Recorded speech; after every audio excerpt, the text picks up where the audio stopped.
My dear friend, today we are going to see synthesis of simple sentences into complex sentence.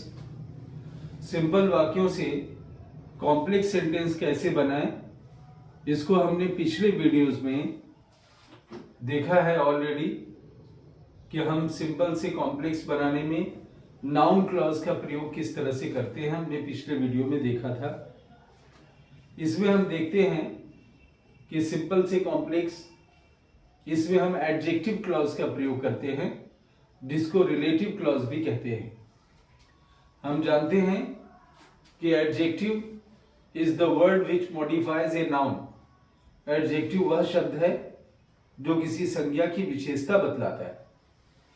अतः इसमें adjective clause है तो किस तरह, अगर दो वाक्य सिंपल वाक्य दिए हैं, जो पहले वाक्य में कोई नाउन है और दूसरे में उसकी विशेषता है, तो हम दोनों को जोड़ देते हैं और दूसरे वाक्य जिसमें विशेषता है उसको हम एडजेक्टिव क्लॉज बना देते हैं।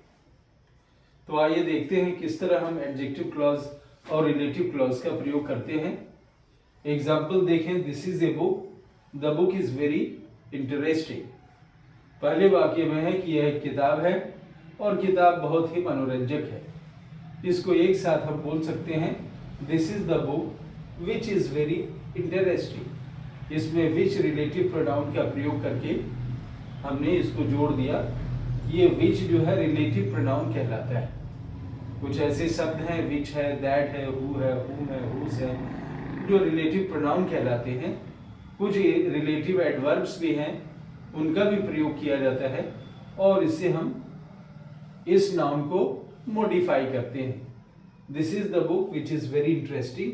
यहाँ हम बुक की विशेषता इस वाक्य के जरिए, इस क्लॉज के जरिए बता रहे हैं, विच इज वेरी इंटरेस्टिंग। इसीलिए इसको हम एडजेक्टिव क्लॉज या रिलेटिव क्लॉज कहते हैं। In example number 2 you can see she has a pen, the pen is blue.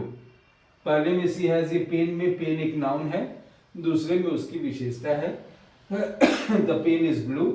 इसको एक साथ हम कहेंगे कि she has a pen which is blue. उसके पास एक पेन है जो नीला है। Example 3 is I know the man lives at Madanpur. मैं उस आदमी को जानता हूँ, वह मदनपुर में रहता है। वह आदमी मदनपुर में रहता है। मिला के इसको हम कह सकते हैं, I know the man who lives at Madanpur. चौथा एग्जाम्पल है, ही बॉट ए कार। उसने एक कार खरीदा। The car was expensive. Car महंगा था, कीमती था। तो एक साथ मिला के हम कह सकते हैं, he bought A car that was very expensive. इसमें दैट रिलेटिव वर्ब यूज करके हम इसको बोल दिए। आई know the man he is a teacher. मैं उस व्यक्ति को जानता हूँ जो एक अध्यापक है। इसको हम एक साथ बोल दिए, आई know the man who is a teacher. साथियों, इस प्रकार हम एडजेक्टिव क्लॉज बनाते हैं। अब चाहे वो कोई पर्सन हो या प्लेस हो या थिंग हो। अगर हम ऐसे भी कर सकते हैं कि this is the place for पहले वाक्य में, और दूसरे वाक्य में अगर ये हो कि वेयर माई फ्रेंड लीव्स, तो प्लेस को हम मॉडिफाई कर देंगे, this is the place where my friend lives. तो वेयर माई फ्रेंड लीव्स, यह जो है प्लेस को मॉडिफाई कर रहा है। अगर हम ये कहें कि आई नो द टाइम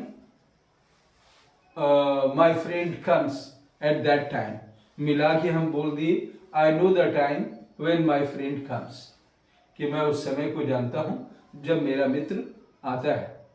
इस प्रकार हम किसी भी शब्द को, चाहे वो कोई टाइम हो, प्लेस हो, अगर वो शब्द नाउन है, उसके आगे हम जो क्लॉज यूज करते हैं जो उसको मॉडिफाई करता है, उससे हम लोग एडजेक्टिव या रिलेटिव क्लॉज हम बना सकते हैं।